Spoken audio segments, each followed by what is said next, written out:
Hello and welcome on so many cameras and to everyone in our live audience space. This is so exciting. This is our 100th episode, and this is the premiere of season 4, coming at you live from Summer Soulsa. Dope. You can cheer, like there's people here. We're not lying. We have the honor once again to be interviewing 4 this year prolific artists from this weekend's festival, an Afro-Caribbean festival that takes place in Fredericton every year, and it's been a good week. 2 artists have already performed, and we've got 2 more coming up tonight. We will introduce the artist, and for our listeners out there to know that this is a panel just on the stories and experiences that musicians face and have faced, and also a little bit of advice and feedback for artists looking to make it in this industry. And it's also unscripted, so who knows what else we'll talk about? We have Absolutely. no idea. Yeah, open panel. Open panel. And for everyone in the room, we are a Black East Coast podcast company, sort of based here, but also covering stories in Nova Scotia, Newfoundland, PE, New Brunswick. And once in a while, Ontario and Quebec. Sometimes when East we're there. Coast, yep. I live there. And that's it. That's us. Yes. Yay. All right. Let's get into it. We'll introduce the artist quickly, and if there's anything they feel we left out, they can hop in, and then we'll get started. Yeah, please feel free to course correct as needed. But hopefully you won't need to. Hernandez, a Cuban-Canadian artist from New Brunswick who blends Cuban jazz, R&B, funk, and pop. She's been recognized as a world-class jazz singer by Sass Jordan. She has earned nominations for the East Coast Music and Music New Brunswick Awards, and her performances are known for their vibrant energy and captivating Cuban rhythms. That's me in a bombshell. Hey. Next up, beside Dee, we have Kirk Diamond, a Jamaican-Canadian reggae and dancehall artist based in Brampton, Ontario. Kirk's music spread messages of unity and love, and Kirk remains an independent artist in this industry, and at the same time, he is a 6-time nominee and 3-time Juno Award winner, which is just incredible. We love to mention that Kirk was honored by the city of Brampton with a park named after him, and also Summer Soulsa is a time for him when I think annually, you and your band, Ariel, are coming off of a 4-month tour across all of Canada. Congratulations on that. Thank you. Dope. Perfect. And then next we have Teria Morada, who is also the owner of Azucar Picante Entertainment and has owned it since her teens. She is based in Toronto and is known as a Latin fusionista for her dynamic mix of Latin music with modern sounds. She's a 3-time Canadian Latin Music Award winner, is a former Canadian rhythmic gymnastics champion, which I believe after seeing you last night, and is bringing a diverse skill set to her music and performances. And we're so excited to have you on the panel. You're the only person we haven't interviewed before, so we promise we will be extra, extra kind to you. All right. So to get started. You forgot 180. Oh my God. There is a whole Yeah. And I'm actually like sticking out too. Like I'm over. I said I would be kind to Teria, and then we were immediately mean. Sorry, just excited to get into it. 180 is my guy. He's a big fan. 180 is a Canadian hip-hop and gospel artist known for his unique sound and impactful lyrics. His album Reverence won the 2017 Covenant Award for Rap Album of the Year. And then in 2022 and 2023, he again did back-to-back Covenant Awards for Rap Artist of the Year. In 2021, 180 made history, which we're so happy about, but also raised questions when he became the first Black artist ever in New Brunswick's history to win a Music New Brunswick Award. He has also won an ECMA for Rap Hip Hop Recording of the Year, is a big community leader, is very focused on other artists, like getting their chance, their turn in the spotlight in ways that they can come up in the game. And that's a big part of the reason he wanted to be a part of this panel today. And yeah, so I'm so sorry. We'll talk about it later. Yeah, Right. no, I know the heat's coming. All right. Let's get into it. I'll start with Dee, and this is something I do want to ask all of you quickly. What was a turning point in your career? And can you identify anything that you think helped you gain the kind of recognition that you're experiencing nowadays? The turning point was actually not caring much about what people thought of the type of music I made, or trying to convince people what music should be sounding like based on my heritage. So when I realized that I'm just making music for me first and then everybody else, that's when everything else just became really easy and everything flowed easier. Not really easy, because there's nothing easy about being an artist. And it's actually just that simple. Nothing else to say. That was literally the big change for me, and it allowed me to create a little bit easier from there, and things didn't become forceful, which for a long time I was doing. So, Of course. yeah. Of course. What about you, Kirk?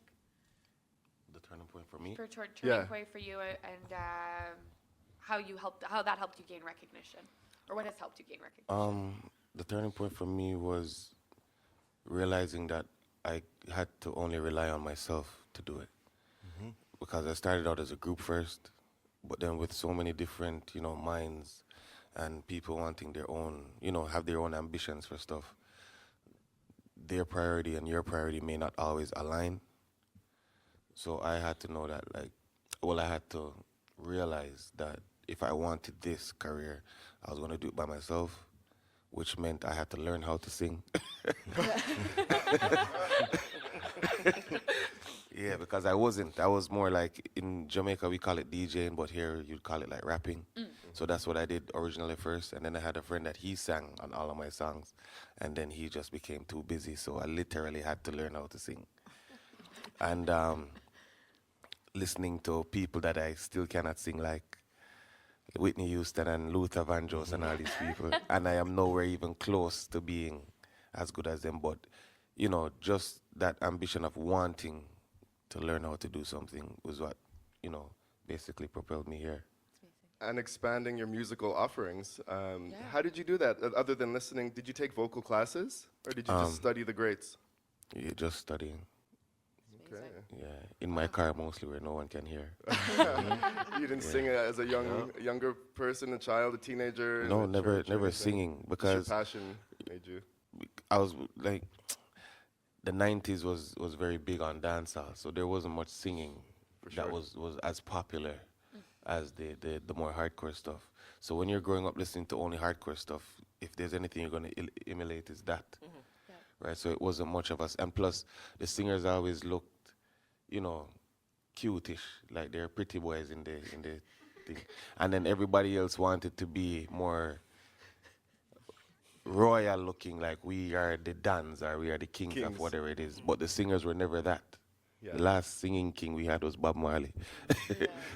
Right? And he didn't look like a singer. He was a rebel or an outlaw, so Yeah. to speak. So and with Jamaica's history, that's what we followed. That's what we wanted to be. Everybody wanted to be a revolutionary, or at least look like one.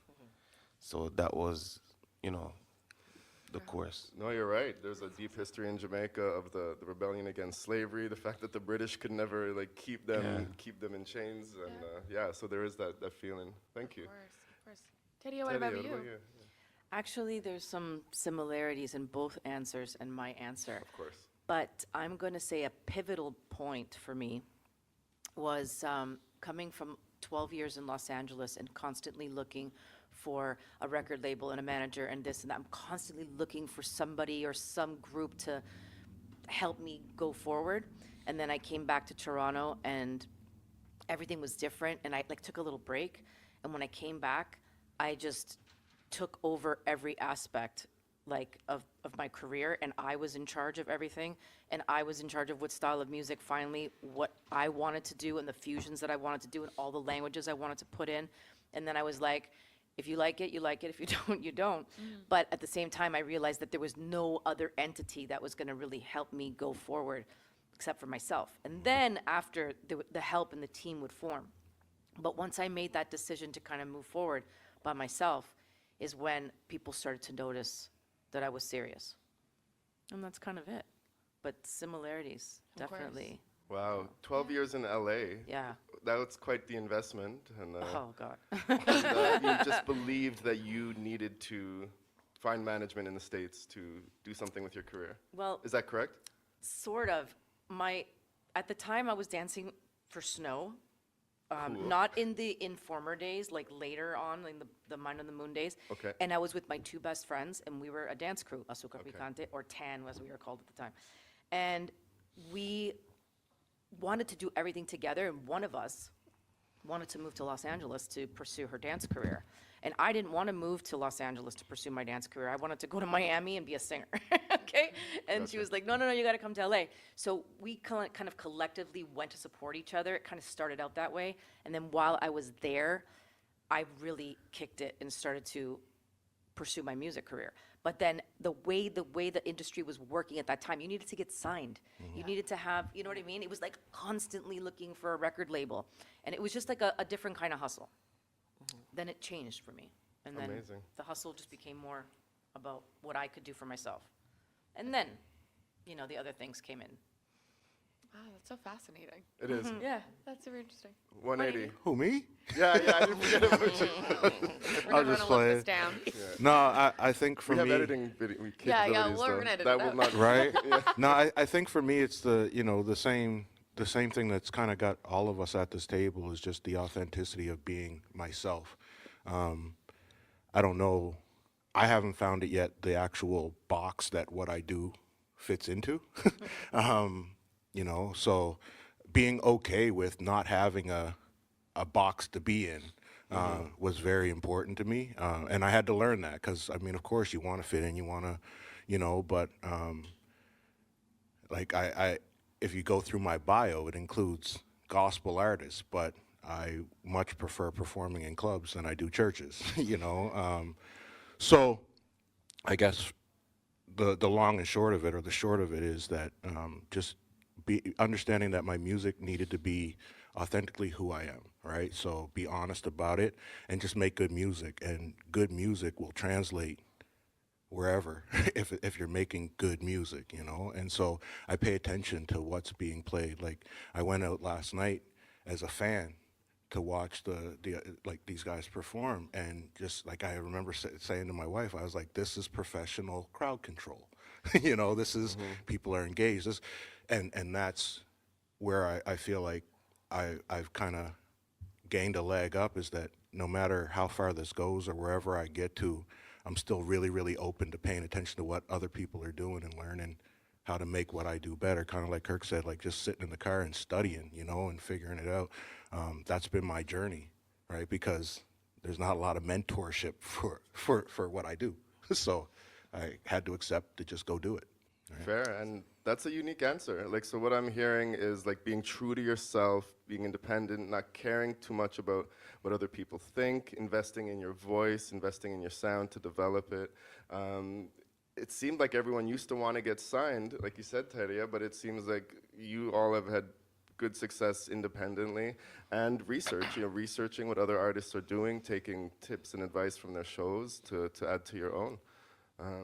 So those are the 4 things you would say helped you gain recognition?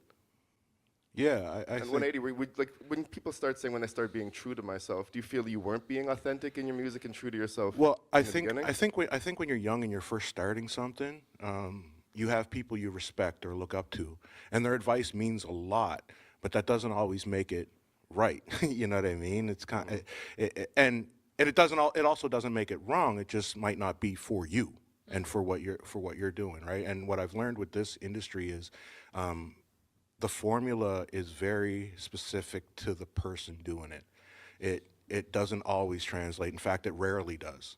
The only thing that's 100% common for all 4 of us is that we work our tails off.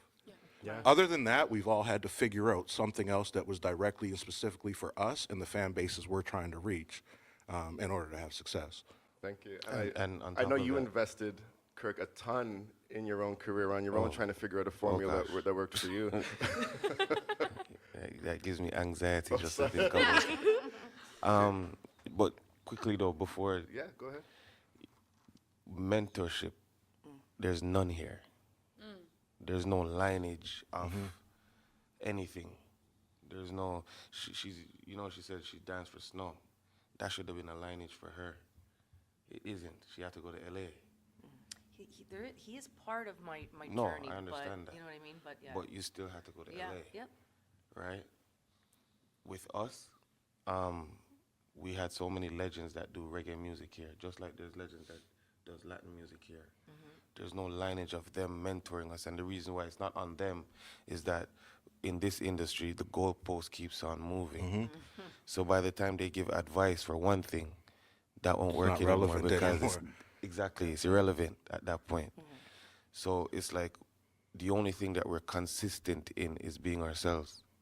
And even that isn't consistent because who we are today is not who we are tomorrow. Change. Right?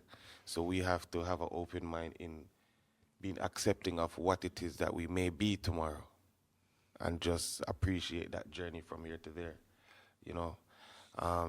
But investments, yeah, what were you saying? I just wanted to. No, I mean, Go ahead. we're live, so you were whispering in my ear about mentorship, but I think that for me, there's a multi-pronged thought that I'm having listening to all of this, obviously, and in other conversations that we've had the privilege to have with the Juno winners and like Juno nominees, there's a few things that I'm noticing. There's often a lack of mentorship, there's a lack of funding and investment, but there's a building of community, and then there's this sort of like creative, artistic, I don't want to say it's an artistic difference, but there's like a cognitive dissonance between all of these things that you have to juggle. We spoke with people who, despite all of these accolades, I mean, they still have to have day jobs to be able to do their craft. And I know some of that resonates for some people in the room and some of you here, that you're juggling these things. You have your partners that are maybe supporting you and helping you. But then you also still have to figure out your path and find the community, while also, I am assuming, juggling the authenticity, whitewashing, what people want you to do. I'm curious how you make all of that happen, or how like that burden is, and how you try to find the resources out there to get to succeed. And then I know that all of you also throw it back and do try to mentor, do find community, do try to support, you do things like this. So as 180 alluded to earlier with my long-winded questions, how do y'all do all of that? You know, I'm taking heat too today. Yeah. yeah. You know, it's funny because I think, in my experience, the thing that I was lacking the most at the beginning of my career in New Brunswick, besides the previous career in Ontario and in Cuba, is that I didn't know how to start.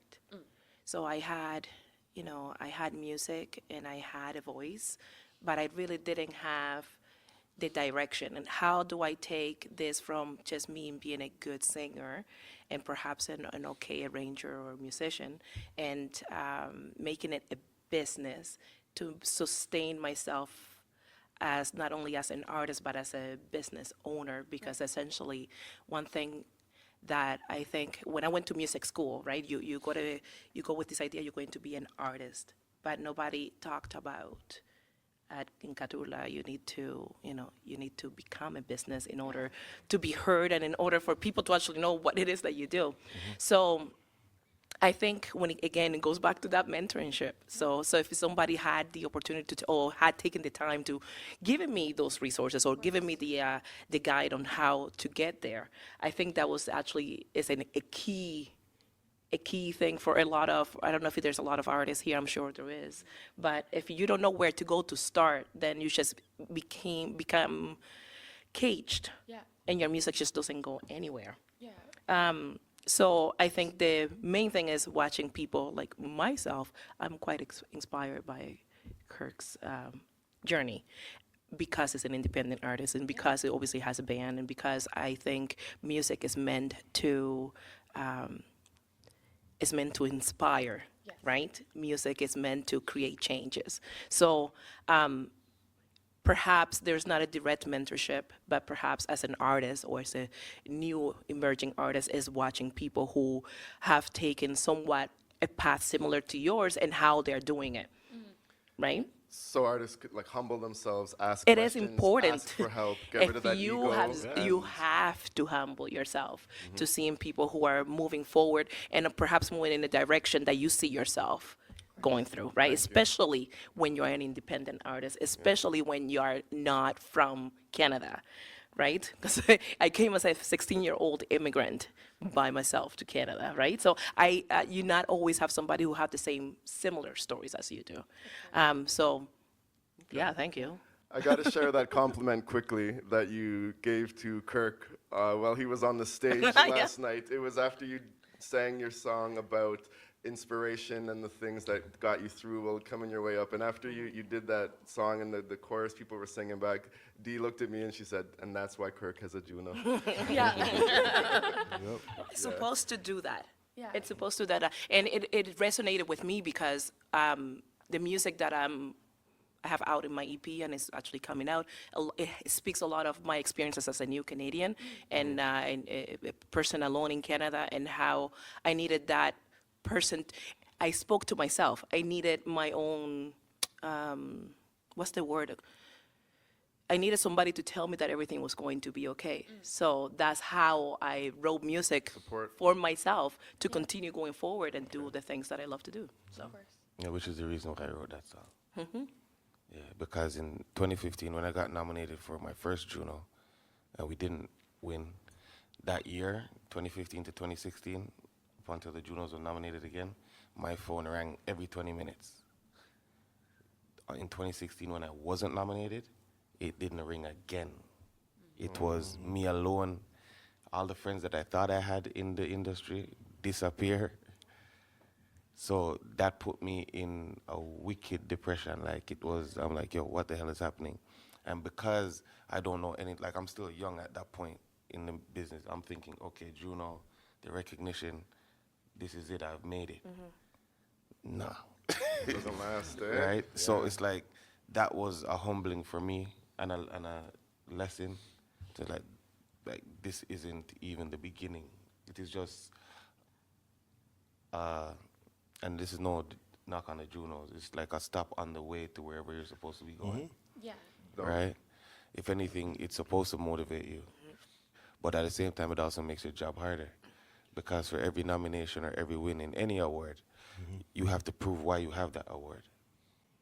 I'm going to twist that and add on to that a bit. Like, once you start to attain some level of success, don't be confused and don't get, like, distracted by the limelight, right? Everyone's No. around you for the buzz. And Right. it's bright too. But not everyone's going to stick around when Exactly. And times it's are like, hard or even not in now, the spotlight. you know, like self-recognition and being humble to understand, like checking your ego to understand exactly where you are in the space. It's one of those things where it's like, I'm looking at it like I'm doing what I do based on my performances, not because I have a hit song that is recognized even nationally, right? It is, I had to market my brand as something that, it's an experience that you have to experience. And I have to, like I was at your rehearsal, your sound check, and I came for your performance because her sound check alone was like, okay, I need to see the actual show, right? Because I'm like, the way she sound checks, I don't sound check like that. Like she's performing at sound check, where I'm just there trying to make sure I can hear everything. And I'm like, maybe there's something into that I need to, you know, practice, because they say good practice makes perfect, right? But it's wrong. It's perfect practice makes perfect. And she's practicing as if there's a million doing the people show. in front of, and I'm like, okay, I need to see what's going on. Right? That's Yeah. prolific, Yeah. yeah. 3-time Juno Award winner is still going to other artists' shows, sound check to learn. Yeah, you don't know everything. Yeah. No. Right? And I'm, okay, this is a secret. If you watch me perform, you realize that if I'm singing, I look at my band members all the time. The reason why, they are the meanest people on the planet. If I sing off key, they're letting me know, like, you're crazy. You shouldn't even be a singer right now. So as long as I get their approval on stage, I know I'm okay. That's amazing. But if the bass player goes and looks at the keyboard player guitar and player. they start laughing, I know that thank you very much, Kurt. Yo, Diamond was here. my guitar player is the same, bro. I caught him give me a head shake during a song one time. My man looked at me and just, They're actually, musicians are cruel. They need to be. Them the Yes. people you can trust. Yeah. Yes, but yeah. Yeah. So they are my biggest ego check ever. It's like, oh, that song was good. Yeah, but that other song, that was wild. Yeah. We maybe need to stop singing that one. You know, that's how, you know, that's how you grow, though. yeah. I don't think any artist wants everyone telling them that their music is perfect and amazing all the time. No. Of course. No, I they want that. I don't think that's wise. No, yeah, artists can be their own worst critic, right? And they want that feedback to make it better. I wanted to ask another question that I noticed yesterday because it really started because Kirk, I've only ever seen you wear all black, and then you all came out in these matching sort of uniform styles, white t-shirts, light denim, and then of course Teria, you also have coordinated outfits. And I'm curious about all of your approaches from a business standpoint into like branding and the aesthetic, but also as we've already mentioned that crowd control because someone can have a lot of talent, but they might not be ready to engage with an audience yet. You might still be a little shy, or you might not just have that in you, but you all, I mean, you jumped in the crowd, you're engaging with the audience, you're laying on the ground with the audience, just like popping, dancing, like you're all so engaged. How do you build that type of confidence and then that brand awareness when you're starting to conceptualize your artistic growth? Yeah, Teddy, if you want to start, because yours, I mean, We gotta watch for the sound bites. You were laying on the ground with the audience? Is that No, correct? she was laying on this. We did some floorography. Floorography. Oh, yo, I'm using that something. We have hierography, hairography, This stuff could come I back do- to bite you. I do floorography with my cat, I think. Me That's too. what I do on a Saturday Bob and Marley. afternoon. Fluorography. I love that. Fluorography. I just don't want you to feel a type of way when you see it on my socials that I said it. It's okay. I'm Yeah, using it. I'm telling you. I didn't copyright it. Not this time, anyways. Yeah. Okay, so I'm gonna jump around a little bit because I was on the course. last question a little bit too. Oh, yeah, Yes, And as yes. for the Yes. practice Yeah. stuff, so my mother used to say to me, practice makes perfect. But when you're in practice, and this is a struggle I have with some of my students, is that they mark when they're in practice. And I go, if you mark in practice, you're gonna mark on stage. And then they don't realize until I show them the video. Yeah. Look at that. You have to be extra, all out, all the time, right? Like, sorry, I talk with my hands a lot. no, No, it's all Why are you good. sorry? I got space. Hand I on. It's got on space. video. I'm safe. Go ahead. Don't be sorry. Handography.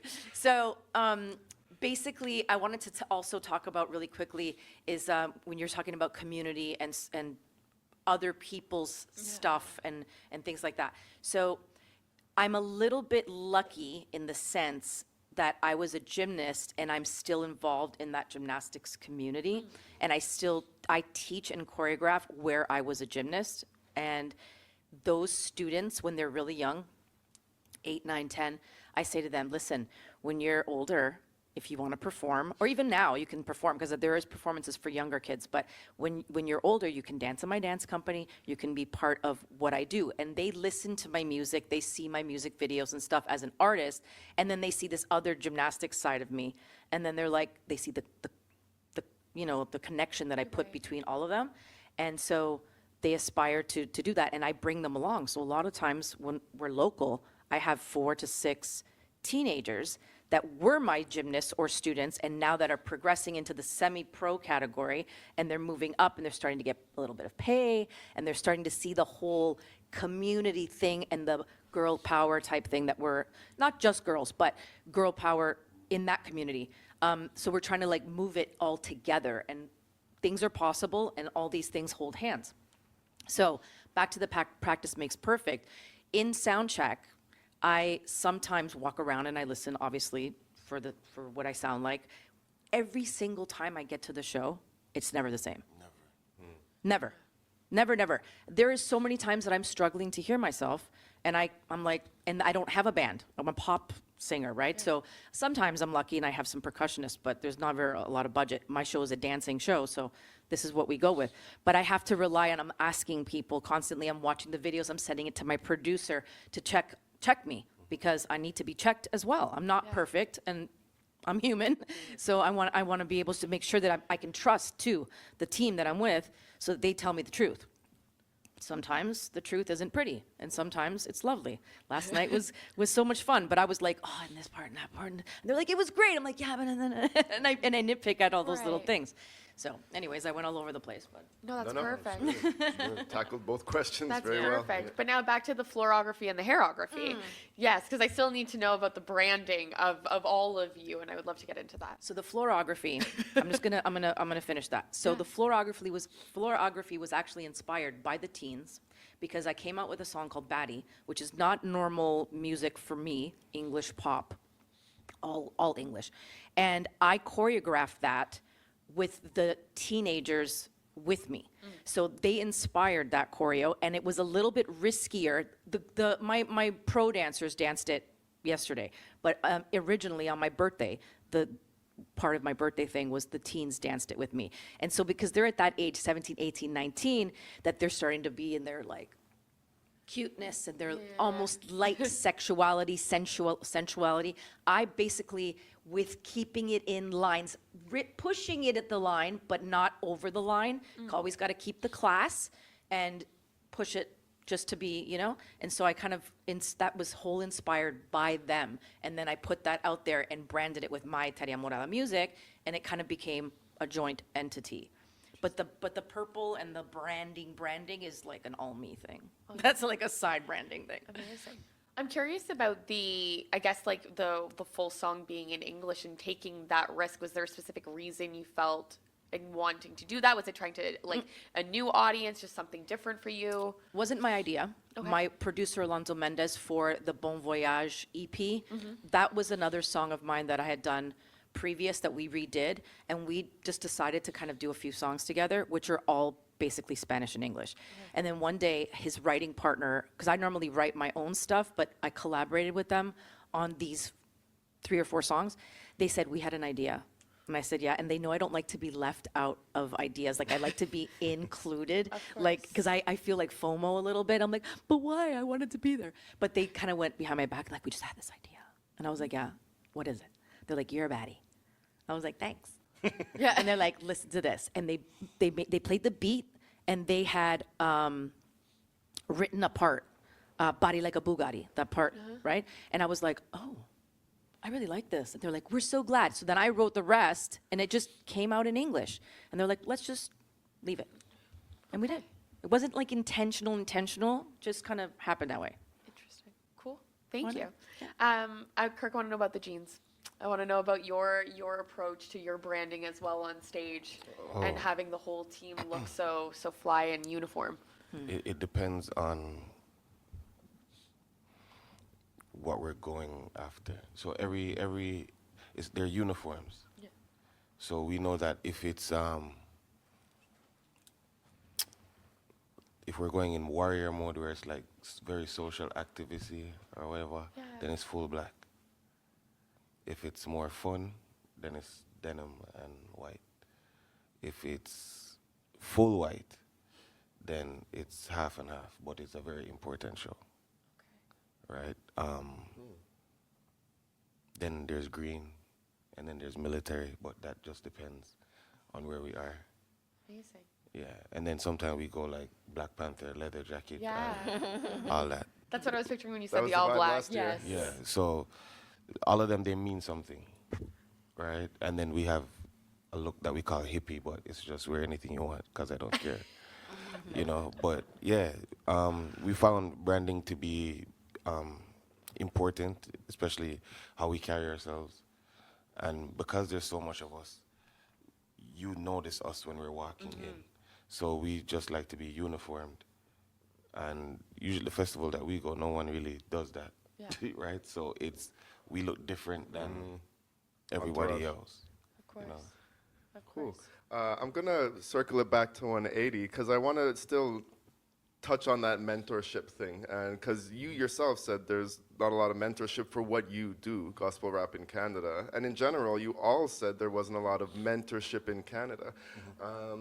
Now, I think Canada is different than other countries in the fact that I don't think most countries offer things like factor and funding and money for artists to move ahead. And I'm not talking about how efficient it is or whether it's done well or the money is given to the right places. But I mean, without mentorship, like, what does someone do? What did you do? How do you move forward? And what are your thoughts on like the benefits of maybe being a part of your provincial organization, your music organization, and not just basically, and then you all can kind of chime in on your thoughts on being parts of provincial music boards. I think funding and mentorship are very, very different and separate too, right? Like, because like I'm on the board for Music New Brunswick now, and my focus is on making sure that we're funding Black artists and involving Black artists in our community in what we do.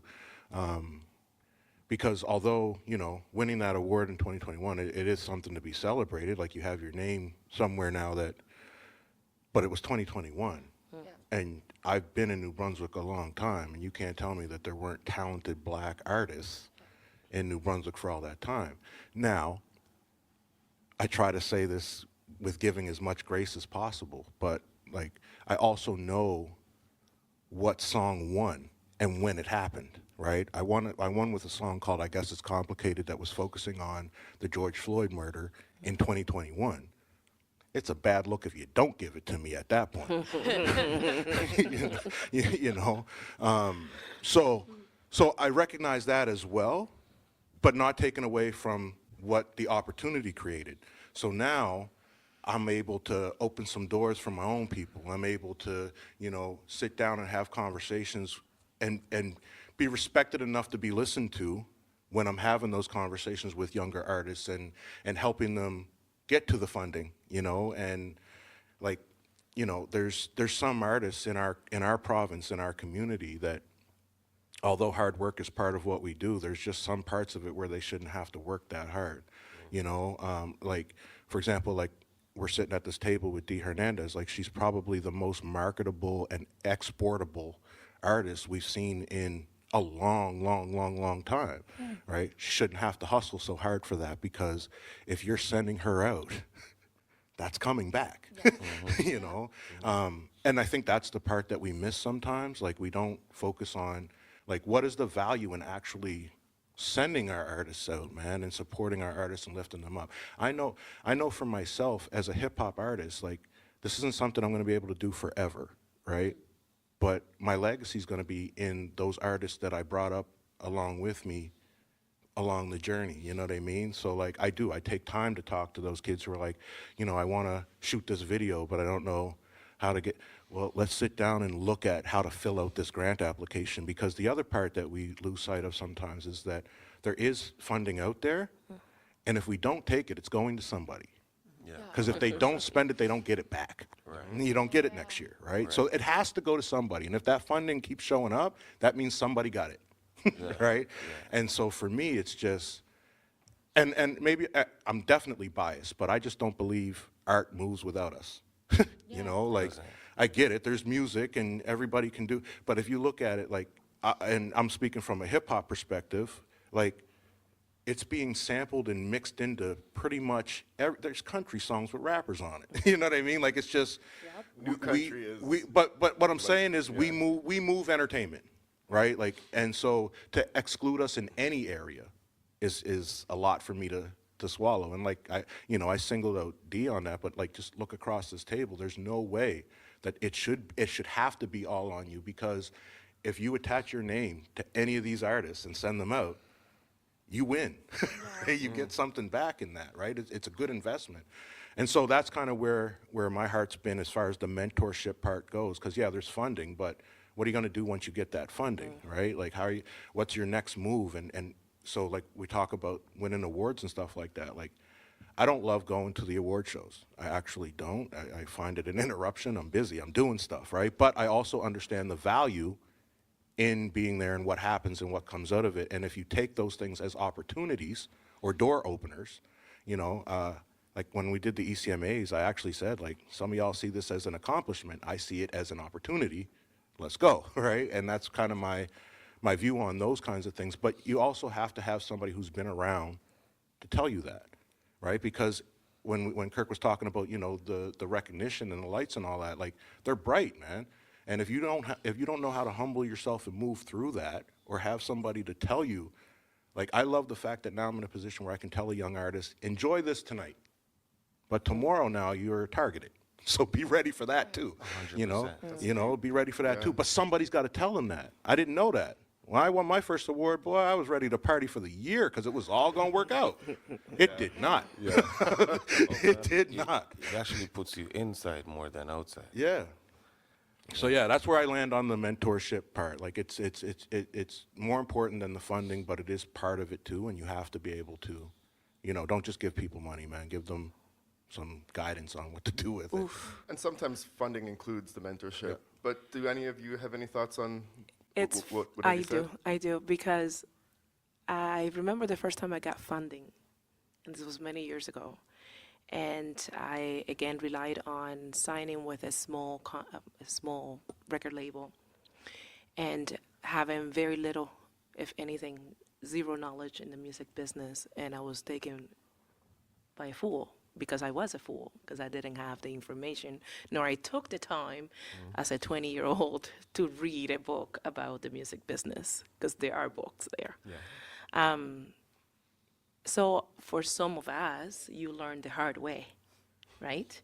So after my 10-year break from music, the first thing I did was to contact Music New Brunswick and basically begged to be given the opportunity to go to the workshops that they had that focused on knowing how to make an application for a grant, that focused on seeing and how to follow through with your music, how to get it registered, how, just basically know everything that comes, as much as possible, that comes with being an artist, which is the business side of the business, because I didn't want to rely on people that usually come with a lot of big promises, and usually come with a smile, and they're usually underneath they're the devil. Amen. Right? So I wanted to avoid that for myself again.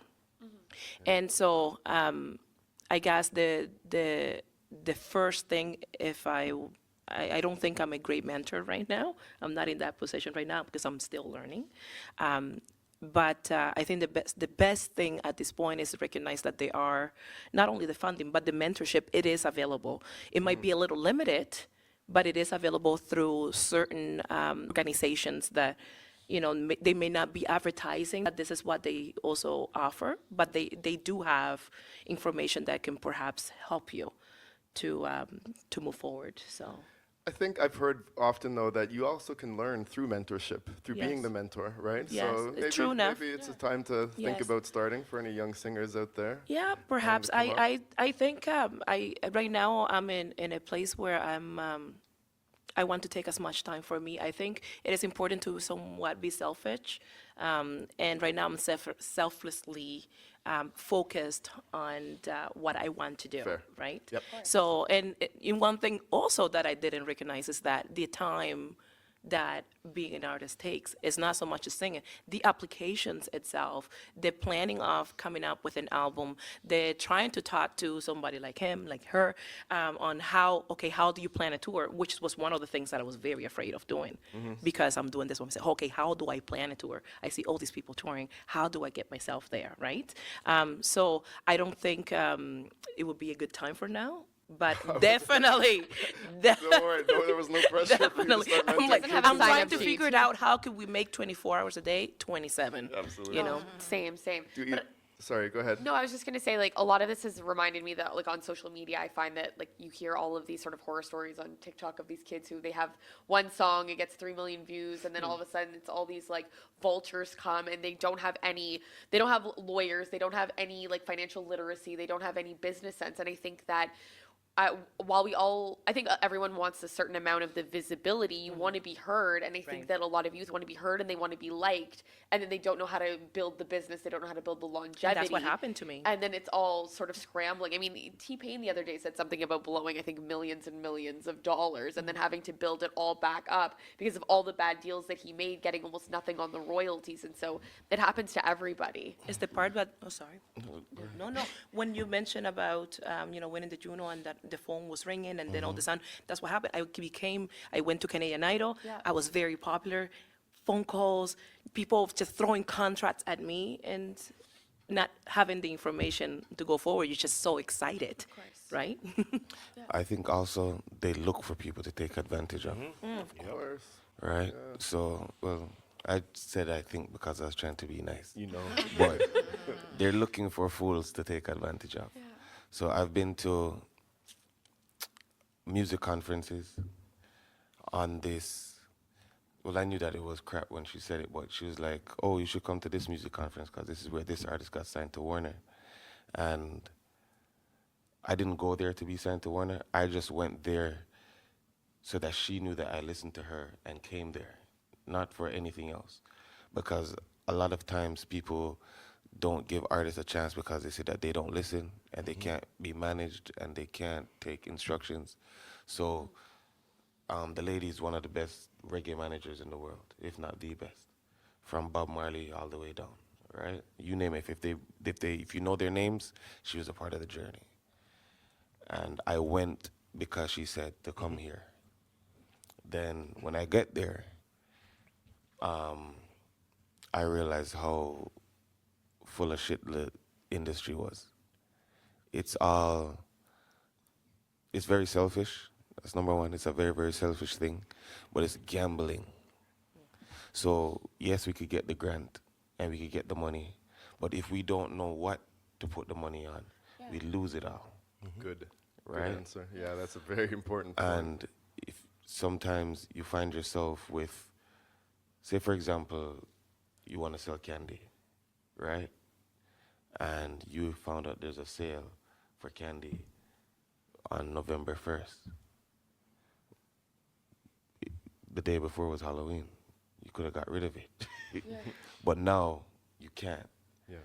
You find yourself when you take money and then you put it somewhere. For example, with us, it would be we create a music video, we create a song, one single. Let's just say $3,000, Costs a lot. Yeah. and that's just a recording. We ain't even talking video yet, Video. right? So now you're at $7,000 maybe on something. Now you have to hire a PR to try to get the word out about this thing, right? Minimum you could get one of those for is like $1,000 for 1 month, for 1 month, 3 months minimum? Wow. and you need 3 months minimum, right? You really need 5 to even break the song, a little bit to get it into the algorithm, right? So that's $5,000. So now you're at $12,000, right? Now you spend all of this. You know what's not guaranteed? That anybody's gonna play your music, or anybody's gonna get a chance to hear it, because now you're being put with someone that's signed to Universal, which is a different machine that has an unlimited amount of capital that they could break anything they want. They could put a song so you could hear it every hour on the hour for the next 2 months, and you hate the song when you hear it the first time, but Month 3, you're but on fire. you love our song the minute you hear it. You hated that song the minute you hear it, but you don't get a chance to hear our song, but you hear that every minute. And that's the one you're singing. That's right. In a month, that's all you want to hear. Yeah. And you're like, oh, that's old, but you've only heard it once. Yeah, the majors, they kind of cracked the way the brain works, right? Right. And so they So know how to... what I'm saying to you is we could have all of this factor money and stuff like that, and we do this thing now with the money, and we're just sitting on all this content, and then say you go on Spotify and it racks up an okay amount of streams. After 3 months, you get $40, Not even. if that. So now tell me, was that 15 or 14 grand worth $40 with that headache? You're sacrificing time with your family. Everything is being a sacrifice, and all you get is $40, which isn't even scratching what you already put into it. So you're not breaking even at all, Yeah, right? yeah. Like, So for me, it is, if you're doing music or doing any form of art for that, you just lost. Yeah. because like there's music and there's music business, right? Yeah. I believe everyone should make music. I believe music is universal. It's a way to, Right. even if you don't know the language of the music you're hearing, it could talk to you. It's the way that humans communicate. But you've provided amazing insights into the music business, right? Right. You could be the most talented person, and we all know this. Yep. Maybe it's 20% music, 80% business. If you want to be in the music business, like, y'all are spitting some real like Yeah. inside information. Yeah. It's yeah. But because I think that's like listening to the people on the panel, right? We don't move from a place of materialistic Right. things. The people on this panel, right? So for us, there's a lot of heart and soul that is going into everything that we do. Everything is with intent, and everything is with peace, and everything is with love here on this panel. That's right. So that I just said, it doesn't matter to us that we're not going to, I don't even think we're even thinking about that. Yeah, it's not a factor. We're thinking art first. And for me, it is finding out who I am.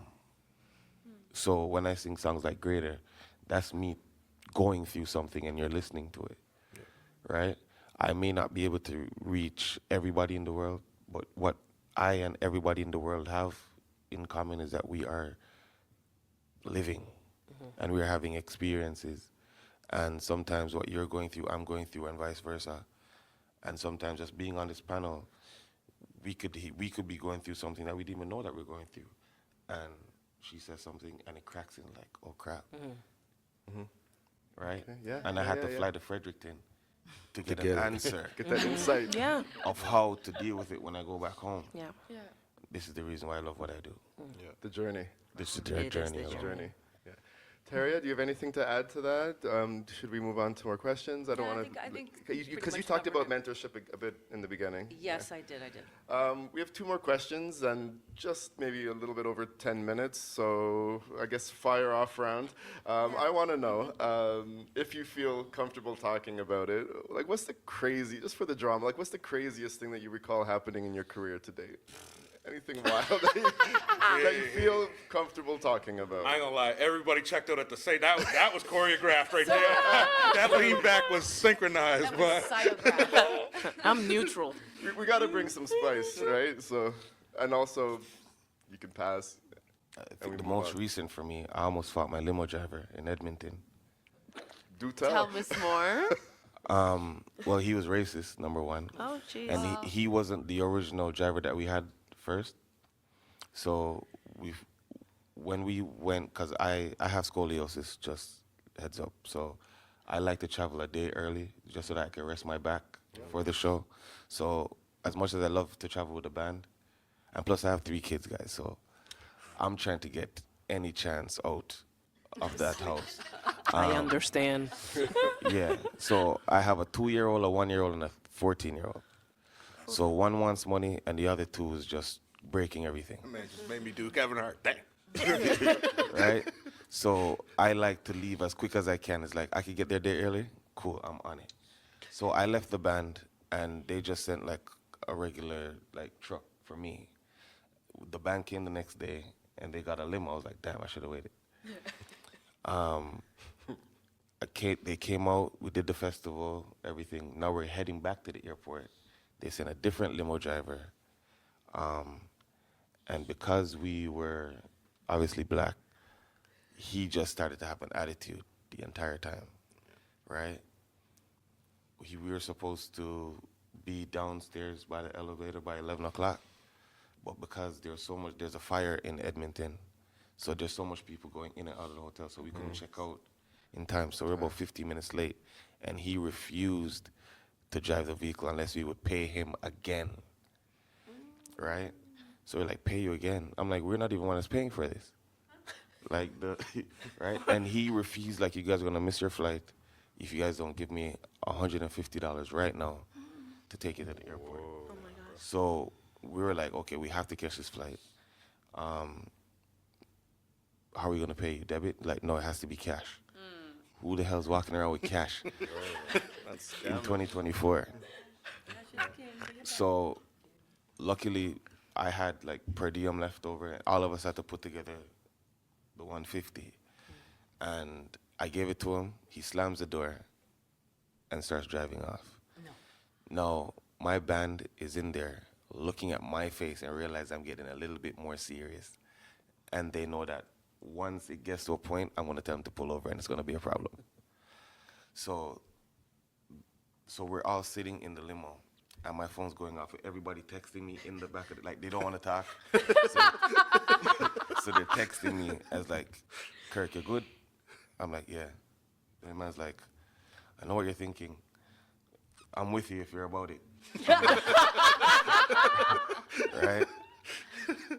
So Danny, who's my engineer, who's obviously he's older than all of us, he's like, you should probably call the promoter and tell him what's going on. So I'm messaging Sherelle, and I'm like, this is happening. And she's like, you paid them? Like, you wanted cash? She's like, okay. So they're calling. He's not answering the phone. So we get to the airport now in Edmonton, and the promoters called me back, and they said that, first of all, it's illegal for them to take cash from me because there's no paper trail. So he's trying to get $150 from me. They shouldn't have told me that. Because I don't have $150 to be robbed from nobody. So he comes out, I'm like, I'm gonna need my $150 back. He's like, no, you had to pay it, this and the third. I'm like, dude, I'm not going to Toronto today. To be honest with you, I don't think you're going home either. And he was like, what are you talking about? I'm like, your phone's ringing, you should answer that. So then it was his boss calling him and telling him that he's fired and to give me back my money. Oh my goodness. I was hoping to hear that. Right. Okay. And he just gave me my money, and you made me lose my job. I'm like, you shouldn't be No. robbing people on the job anyway. Criminal. You know what I mean? But Wow. yeah, Thank there's that. Listen, it's a stressful career. Probably could have spent the hour telling about the drama. Wow. I spend many time in my bathroom thinking about this. Like, it's just, almost every show there's some stupid stuff that's going on. Yep. Almost every show. I'm on shows where I'm performing, middle of the performance, and people are coming and saying, hey, could you read this and tell someone that their car is on in the parking lot? Mid-performance. I'm talking thousands of people, and now I'm confused, like, what is going on? Oh, an announcement. I'm an announcement. License there. plate CJL. I'm on stage. What, I'm a Walmart greeter now? Crazy, like, you have 10 minutes left. Okay, cool. And he's like, matter of fact, make it 5. I'm like, what? What is happening? Crazy. Anyone, thank you so much. Wow. That's gonna be hard to top. Is anyone? Yeah, no. I have. In general, I think just in general, like things are said and then not delivered. Like, oh, you have this at this time, or this will be provided, or whatever. There's just always sure. something. For sure. And Never it's- just it- smooth. And you got to remember too, like, we live in a very entitled society, man, and we're not humans in a lot of people's eyes. You know what I mean? So like, we're a commodity, we're a product. We are You know what I mean? And so buyers. That's the term. right, and so like, when you bring us in to do an event, some people actually view it as that, oh, we're doing you a favor. Nah, bro, at this point now, I'm a grandfather. I'm not looking for your exposure no more. course. Like, here's the bill. I promise you, if I show up, I'm going to you're going to get a show, right? I'm going to do that. I promise you that every single time. But at the end of the day, what's important to me is not at this venue, you know? And so, like, when I'm figuring all of that out, and then the way that some people talk to us, man, like the way and social media is just dangerous in terms of how people can give their opinion of you without any consequence, you know what I mean? So like, I've had people DM me, man, I can't stand your music. I didn't make it for you. Don't listen to it. And I You don't know care what I what you mean? think. Like, Yeah. you know, but there's a freedom for people to do that and treat us like that, you know? And so like, for that limo driver, it was for him, in his opinion, I don't know him, but I can guess really easily that, oh, well, this is beneath me to have to drive these people around. Who are they? Why are they even in my limo? You know? Why do I have to drive? Yeah. So, but that's how I mean, it's not everybody. Don't get me wrong. Like, I got a really great fan base of people that support me, that love me, and that's why I'm here. But at the same time, like, let's not sugarcoat that for people coming into this either. Is that, you know, you're gonna run into some stuff where you're gonna learn about you real quick, and what you can take and not take. Of course. It's funny. It's the respect part. The respect, Yeah, we talked right? about It's this just that as a human being, from a person to another, I think sometimes it lacks. I went to a showcase not long ago, and I'm not going to mention where this was, but I spent a lot of money for my band to get there. I spent a lot of hours rehearsing and picking the right music that would go to the right people. I just came out with a song that was extremely spiritual, and I knew that it was not going to be going to everybody. Not everybody's going to accept what I brought out. Rebirth? Because rebirth. And it was, you know, like, it's all in my hands. It was something that I was going through spiritually, and I felt like I needed to put that out there. So I go to this showcase, and I'm done, you know, the show that I have put together, and he looks at me, he's like, do you think you could do another 2 hours? Think you could do another 2 payments? I just played for free. You played for free that event I too. played for know free. that. I came to another province with a 7-piece band. That's where I met Joe. And you asking me to play it for 2 hours. I said no, but I'm going to do one because I noticed there was a reporter there from a podcast that just happened to walk in. She was a little late, and anyways, I went ahead and I did a Cuban song Yeah. just because I know she would like course. it. Yeah, it's nice But to hear, yeah, can you do That's 2 more crazy. hours? Yeah. So what I'm hearing across the board is you really have to love it. You really have to love You your have craft, you have to. to love your art because it's 100%. there's headaches abound, but what makes it worth it is the mean, community. You know, because my band had a very late night last night, that's the reason why they're not here. But Yeah. if they were here, they would tell you that that's why they like coming to Fredericton, because they know that some chaos is going to happen. For the experience. Yeah, always. Yeah. So the first time we came here, we drove, and what was supposed to be a 14-hour drive took 26 hours. Oh my gosh. Damn. Yeah, I Right. almost had to drive some of y'all back to Yeah. So yeah. So we rented like a Sprinter van, and when we got to inside New Brunswick, we're hearing like this squeaking thing. But we're thinking that, oh, it's crickets. It's nice. It's New Brunswick. like it's just bush, so it's crickets. So we pull up at the hotel now, and we jumped out because we're stretching now. But the engine is still on, and we're still hearing the squeak. The belt was split in two, and we made it here just by the string of the belt. Wow. So that couldn't go back to Where you got it from Ontario. Yeah. So when we get here now, this is now 6 o'clock in the morning after driving for 26 hours. The hotel double booked rooms, so we all didn't have rooms, Yep. right? So a lot of us had to like be together and camp, and we didn't like that at all. People, we Bet- hated no. each other, right? Time before that, he used to be one of my keyboard players. He is a chaplain. So for some reason, Ontario decides that they give chaplains badges, like police badges. Yeah. So he had his on coming through the airport, and they thought that he was impersonating a police officer. So they didn't search him, Oh. right? So they didn't search him at all. And this is just, I'm just telling you because we talk about this shit all the time. So they didn't search him because they think that he's a detective. But I'm like, if you look at Biggs, we call him Biggs for a reason. This man is nowhere near police officer fit. Oh my goodness. So he's going through the airport, and he went through before me. So I'm coming through security now, and we hear police saying, we have to find this guy because there's not supposed to be any detectives here. We don't know who you're talking about. So I hear them say badge. So I call him. I'm like, Biggs. I'm like, where are you? He's like, I'm in the bathroom. I'm like, yo, Take by chance, do you have your badge on you? And he's like, yeah, I don't leave it. It has to be respected. Oh my goodness. And I'm like, Biggs, you're going to jail. Right? He's like, Kirk, you got to respect the badge. I'm not going to jail. I'm like, okay, cool. So I get to the gate. I'm like, where are you? I'm still in the bathroom. I'm like, okay, there's no police down by the gate, so it probably wasn't him.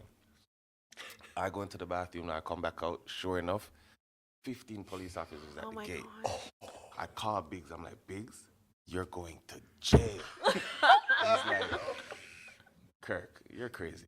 Listen, if police see my badge, they have to salute me. I'm like, okay, You watch. no problem.